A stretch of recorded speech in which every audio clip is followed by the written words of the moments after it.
Hello, everyone. Welcome to Real Dad Speak, a show where real dads share their stories about being present in their child's lives with the goal of raising responsible adults.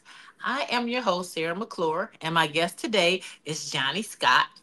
Johnny is the security manager for several local venues and has been in security a large portion of his adult life. Johnny hired me about 2 years ago as a part time security officer and eventually transitioned me to a full time officer. He's happily married for over 30 years. He has two successful adult children. He's a deacon at his church, and he's a good family man who leads by example. Today, we're going to talk to Johnny about sort of having his son follow in his footsteps. So, welcome, Johnny. Thank you for coming. Thank you for having me, Sarah. It's My pleasure. an honor and a privilege. Oh, well, thank you.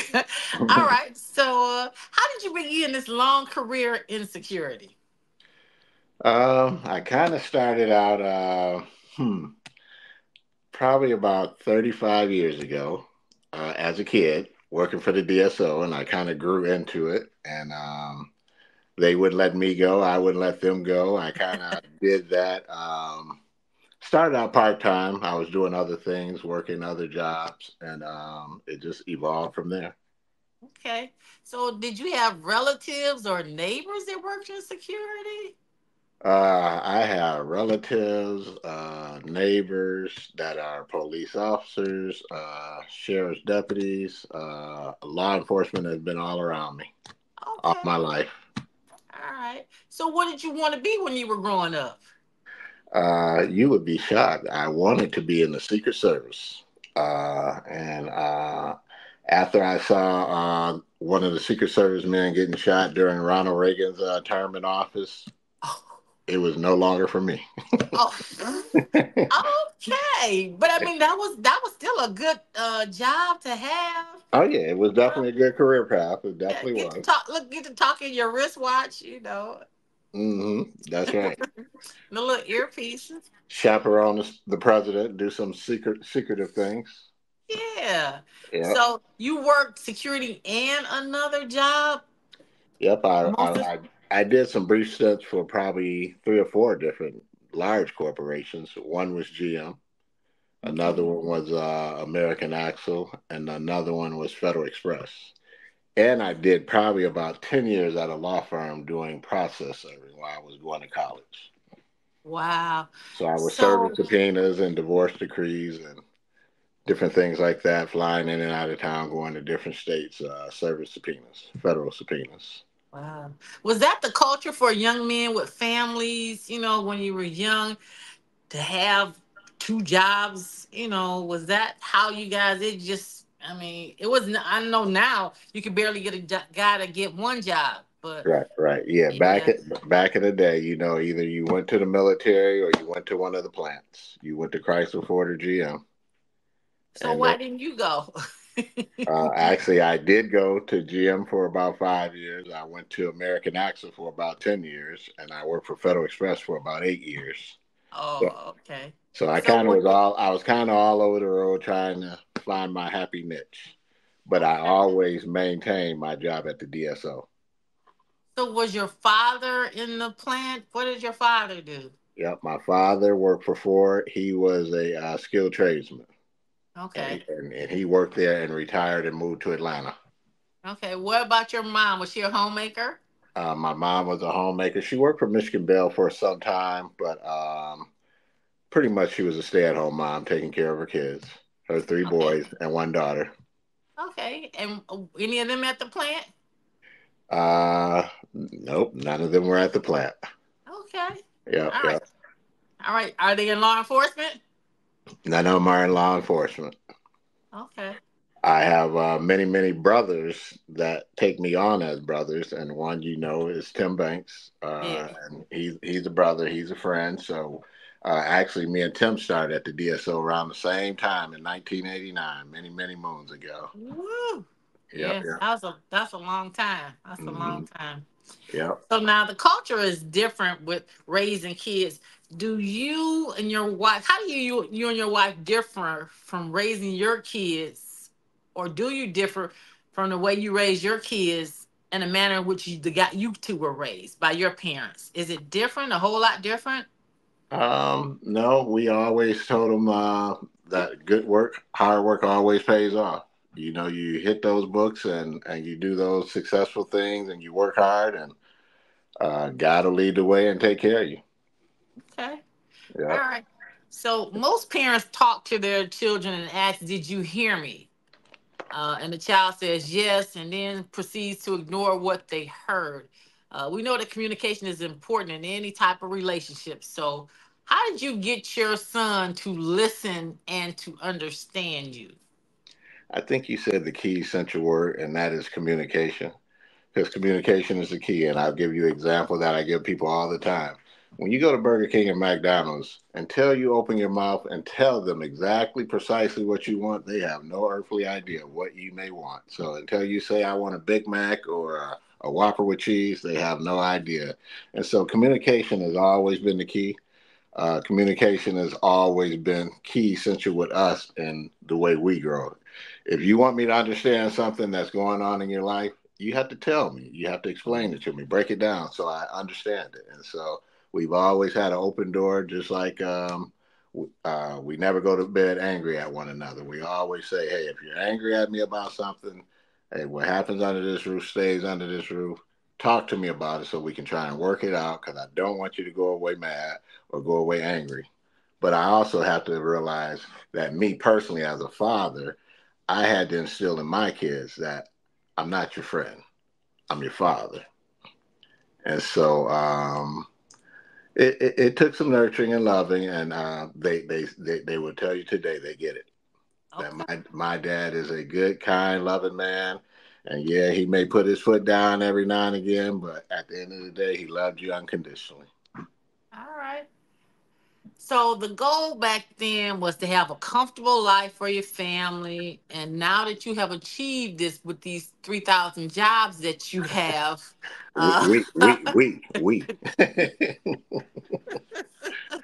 so do you plan to get more rest and spend more time with your family? True, true, Yes, true, you. All right. truly. Yeah. 'Cause- I when my dad retired and moved away, he remarried and he moved away, and it was like a lost piece that we didn't have that we still communicate on the phone. mm, Um, I had a timeshare at the time, so he lived in Georgia. We would always stop on the way and back home. And we kept that, we forged that bond and we always kept it. But um, to this day, my son still lives with me today. He's a grown man, 29-year-old man. But guess what? My thought and philosophy for him was I'd rather you come back home because he came back home from college. I'd mhm, rather you come home, bank and save your money so that way when you get ready to go out into this rough, mean world that we live in, that mhm. you would have a solid footing as far as finances to purchase that first home, finances to purchase a car, have a substantial amount of money to put down that you don't have to be owned by the creditors. I like that. I like that. So on a weekly basis, how much advice um let me go back. So your son is now a Detroit police officer, right? Yes, ma'am. So how did that come about? Um, Again, another one of my brothers, a deacon brother, Garth Brooks, was a friend. And when he came back home from college, he was in search of a niche of something to do. Okay. And Garth talked to him one day. We were at I think we were having dinner at our house, and Garth started talking to him. One thing led to another, and the rest is history. So how did you feel about that when he said, "Yeah, Dad, I think I'm going to join the police department"? Strongly opposed. Strongly And opposed. and Uh, why? What was going on in the world at that time to make you opposed to it, or was it not just your feelings? Period. I mean, I love the police. They do what they do. Like I said, I have many family and friends, but I just didn't want that for my son. But uh, Garth reassured me. He reassured me that, Dad, I'm gonna be okay. This is something I want to do, and I told him that I would only give him my blessings if he did one thing. And it's actually something that my good friend Sarah McClure told me when she met my son, and that was finish school. If you finish school, you'll go a lot further, a longer way, and you won't be as in danger in the streets as you would if you had that education and that background, that degree. Because we So all know that knowledge is king, and it'll take you a long, long, long way. so he did go back to school. Okay. He is back in school. He listened to his daddy and All said, and you. right. All right. So on a weekly basis, how much advice did you give him before he joined the police department as compared to what you have to give him now? I So guess my I guess I would be a little biased in saying this, but I would say that my son comes to me at least twice a week for fatherly advice, that's good. That's saying, "Dad, this, whether it's in his personal life, whether it's on the job, or whether it's going back to school, how am I going to accomplish this goal?" Because I told him, wow. I said, "Son, if you go back to school, the department will pay a certain portion of your schooling, but you have to seek out that information." Right. And he did, and he came back and he's like, "Dad, I wish I would have thought about that. I may have went back a year ago." Good for him.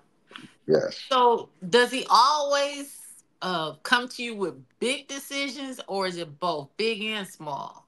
big and small. Okay. And you say it's personal as well as sometimes job related. That's good. And me and my dad had a term of endearment that my dad passed maybe about 5 years ago. He has since taken on the same thing me and my dad called each other, and we called each other partner. Oh, okay. All He right. called me on the phone, "What's up, partner?"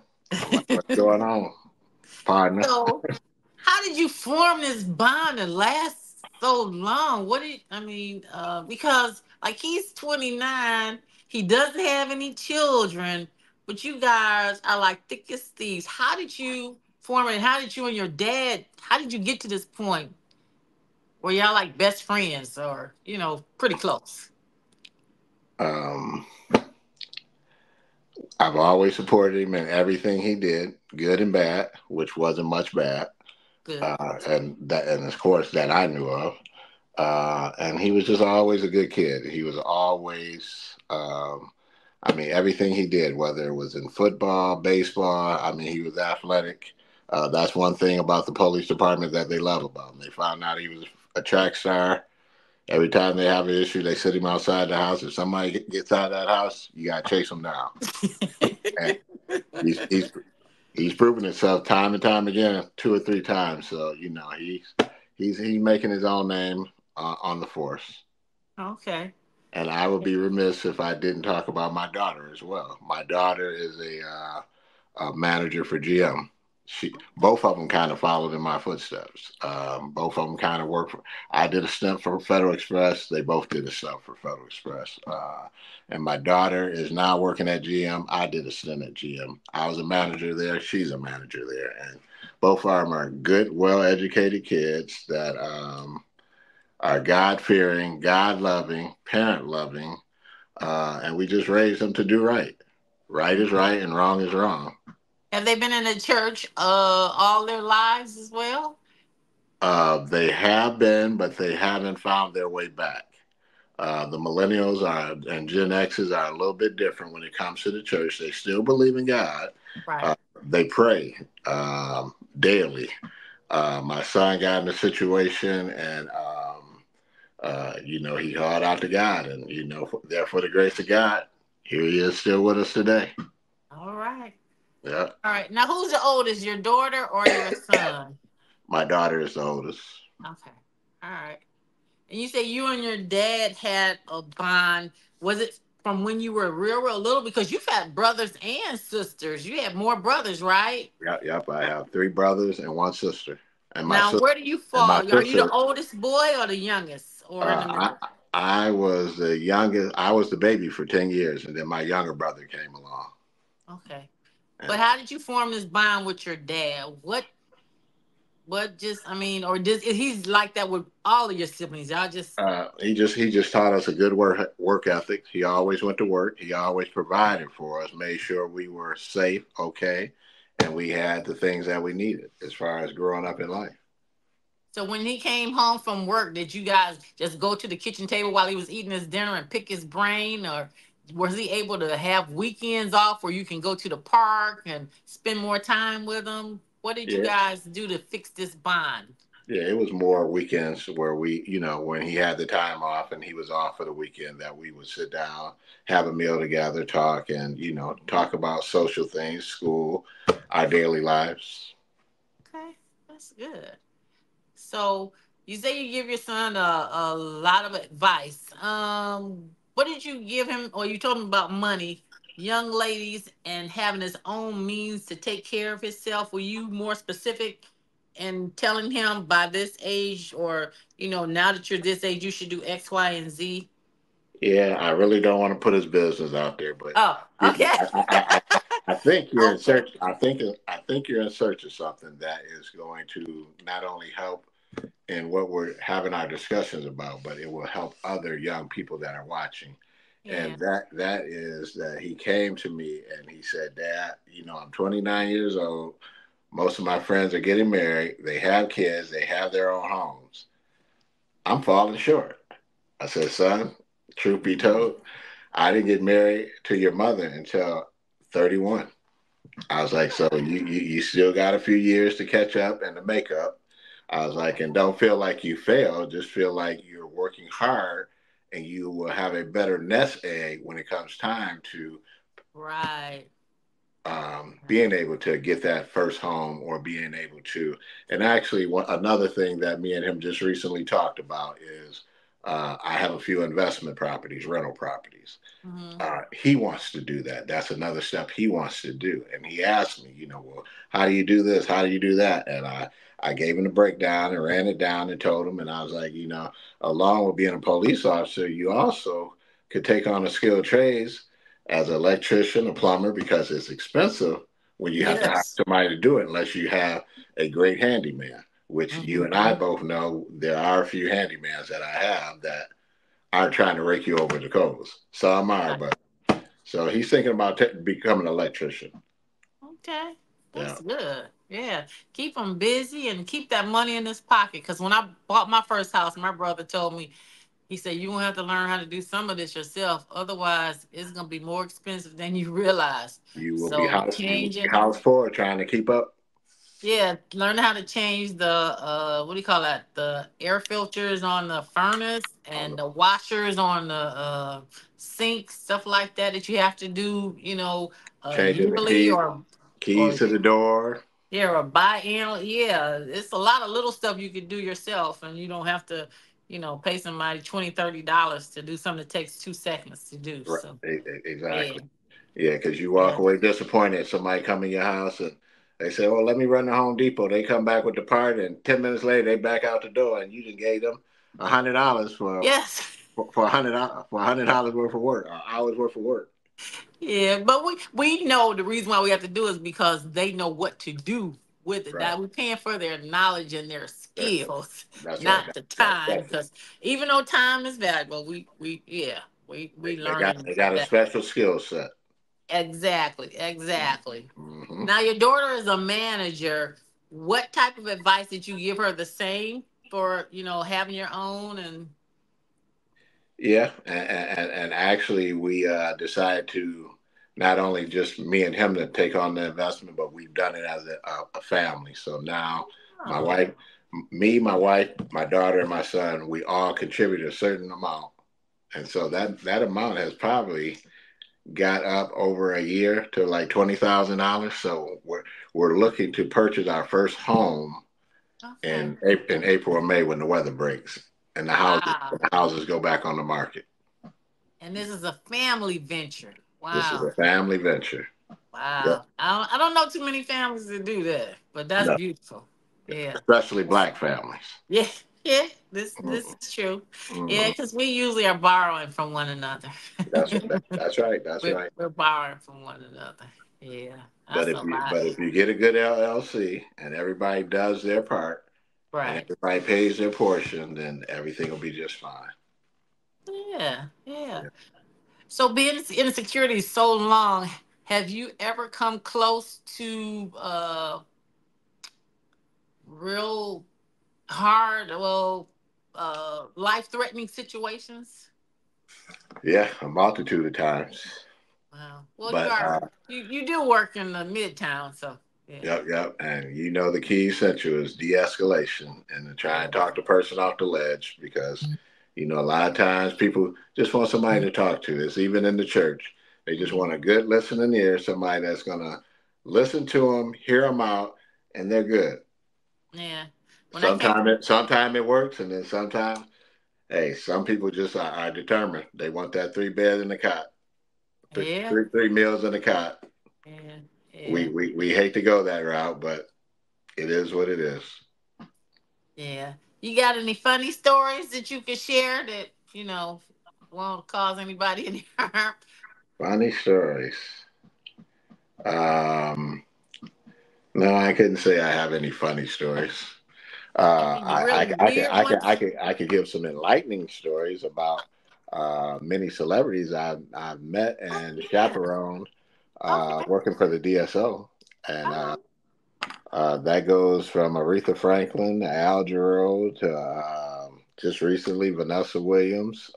Many guest artists come down to the DSO, and you and me and many of our security team have chaperoned them to and from the facility, to stage, escorted them around the building, the campus, to make sure that they're safe and have a sense that they um, can enjoy the campus and enjoy time there.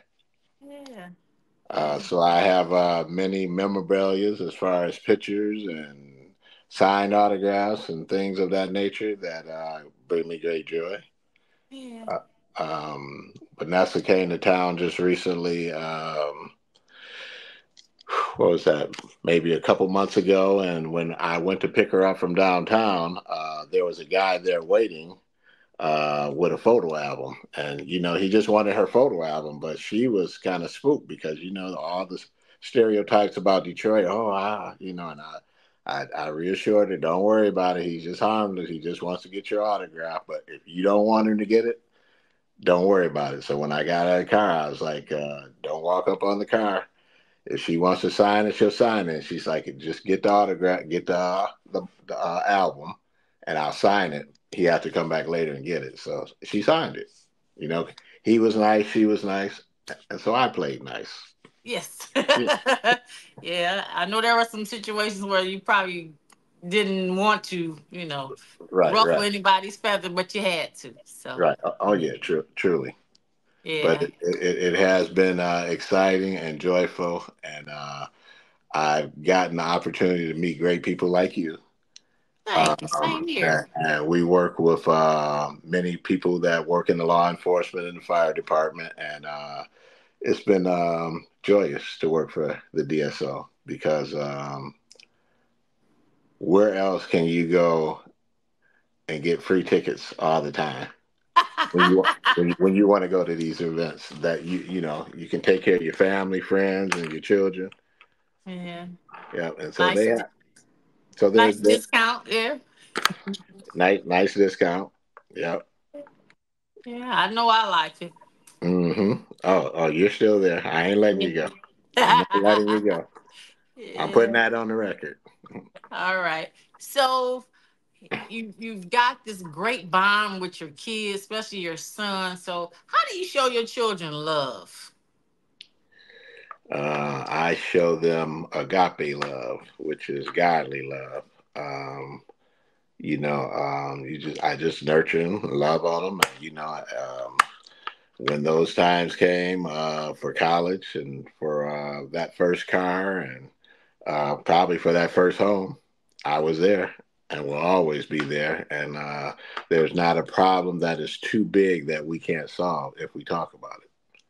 I can't help you if you don't help yourself. So, but my kids are, and I'm not trying to toot their horn or mine, but we have a good relationship. and we always talk. And when we don't talk, we text. Oh, okay. Yeah, Yeah, this is the new generation. They like to text. Whew, they Lord. loved it. They will text you in a minute before they talk to you. They'll be in the same house with you and text you over talking to you. That is so funny, but so true. But Wow. but but I can rely and depend on both of them as well as they can depend on me. Okay. Yeah. All right. Well, we're gonna take a quick break here. Stay tuned, everybody. Real Dad Speak. We'll be right back in about 30 seconds. Don't go anywhere.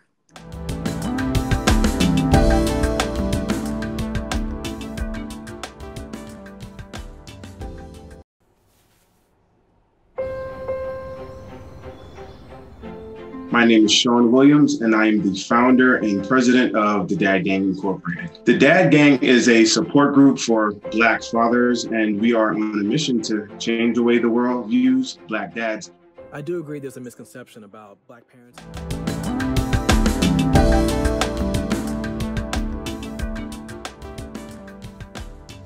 Welcome back, everybody, to Real Dad Speak. We're talking with Johnny Scott, who has a son that kind of followed in his footsteps into law enforcement. So, Johnny, we've come up to the part of the show where I call it my final five. I either ask you a question or ask you a fill in the blank. So, number one, what's one of the proudest moments you can remember about being a dad?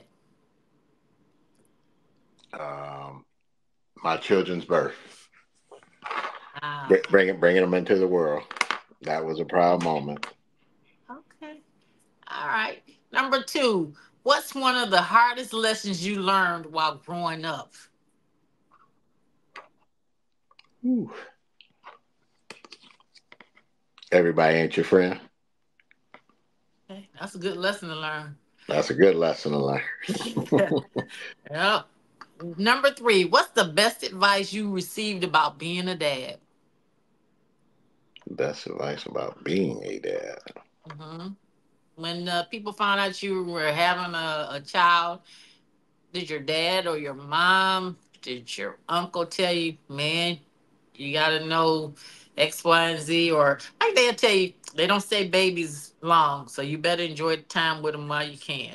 Something like that. Did you Well, get? my daughter gets mad at me all the time because I call her my baby all the time, and she'll always be a baby to me. But Mhm. um, probably my mother saying that you did a good job with your kids. Okay. That Okay. was rewarding and touching. Okay. Um, Fill in the blank. My son and daughter would say one of the reasons I get along well with my dad so well is because blank. He listens. He has an ear to hear. Both of them would say that because you listen. Both of them. Wow. I may not always agree, but I'll listen. All right. You can't get to the root or the bottom of the story if you don't listen. This is true. All right. Hmm. Number five. What advice will you give your son and daughter when they decide to become parents? Your son specifically. What advice will you give him when he decides to become a dad? Always find time for your children. Always Like be there that. for your children. I Hmm. like that. I Hmm. like that. Now, what advice would you give your daughter if she, when she gets married and they have a kid?